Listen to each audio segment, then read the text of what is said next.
एक समय की बात है। एक बहुत बड़ा बिजनेसमैन अपने अगले प्रोजेक्ट के लिए एक छोटे से गांव में पहुंचा। उसका सपना था वहां एक बड़ी मिनरल वाटर फैक्ट्री लगाने का।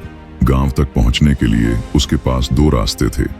एक लंबा सड़क मार्ग जिसमें आधे घंटे से ज्यादा लगते और दूसरा छोटा रास्ता नदी पार करने का। नदी पार करने में सिर्फ 20 मिनट लगते।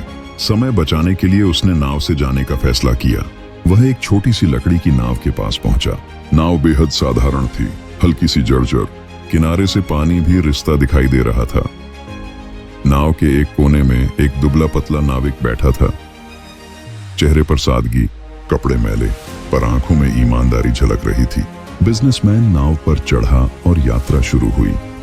नदी शांत थी लेकिन दूर दूर तक फैली थी। हल्की हल्की लहरें किनारों से टकरा रही थीं। नाविक पूरे ध्यान से चप्पू चला रहा था। थोड़ी देर बाद बिजनेसमैन ने उससे बात छेड़ी। तुम्हें पता है तुम्हारी नाव में कौन बैठा है? नाविक ने भोलेपन से मुस्कुराते हुए सिर हिलाया।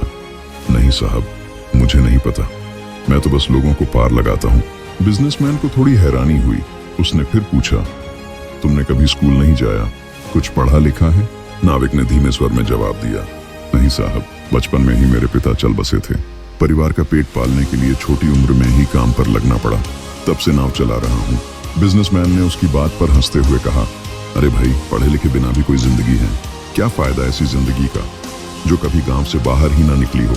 नाविक ने कुछ नहीं कहा, चुपचाप नदी के पानी में चप्पू चलाता रहा, पर उसकी आंखों में हल्की सी उदासी तैर गई। कुछ देर बाद बिजनेसमैन ने बड़े गर्व से नदी के पार एक खाली जमीन की ओर इशारा करते हुए कहा, देख रहे हो उस जमीन को? वहां जल्द ही मेरी बड़ी फैक्ट्री बनेगी, विद्रोह वाटर की। गांव गांव, शहर शहर मेरी पानी की बोतलें बिकेंगी। नाविक ने भोलेपन से पूछा, साहब, पानी की बोतलें क्यों बनाएंगे? यहाँ तो हर कोई नदी से पानी भर लेता है। बिजनेसमैन ठहाका मारकर हंस पड़ा। तू कभी इस गांव से बाहर निकला ही नहीं, इसलिए तुझे नहीं पता। बाहर की दुनिया में सब कुछ पैसों से मिलता है, यहाँ तक कि पीने का पानी भी। नाविक ने सिर झुका लिया। उसे लगा शायद उसकी दुनिया बहुत छोटी है। इसी बीच आसमान में काले बादल घिर आए। अचानक तेज हवा चलने लगी। नदी की लहरें ऊंची उठने लगीं। नाव हिचकोले खाने लगी। अचानक एक बड़ी लहर आई और नाव पलट गई। दोनों आदमी नदी में गिर पड़े। नाविक पानी में तैरता हुआ चिल्लाया, साहब, तैरना आता है ना आपको? बिजनेसमैन डर के मारे चिल्लाया, नहीं, मुझे तैरना नहीं आता। नाविक मुस्कुराया, जैसे समय ने उसके मन की चोट का जवाब खुद दे दिया हो। वह तेज तैराकी करता हुआ बिजनेसमैन के पास आया और कहा, तो फिर साहब, बिना तैरना सीखे भी कोई जिंदगी है? बिजनेसमैन अब बुरी तरह घबराया हुआ था। पानी का बहाव तेज था, लेकिन नाविक ने मजबूती से उसका हाथ पकड़ा, उसे पीठ पर उठाया और किनारे की ओर तैरने लगा। कड़ी मेहनत के बाद वह दोनों को सुरक्षित किनारे पर ले आया। बिजनेसमैन सांसें लेता हुआ जमीन पर गिर पड़ा। उसके चेहरे पर डर, शर्म और एहसान का अजीब मिश्रण था।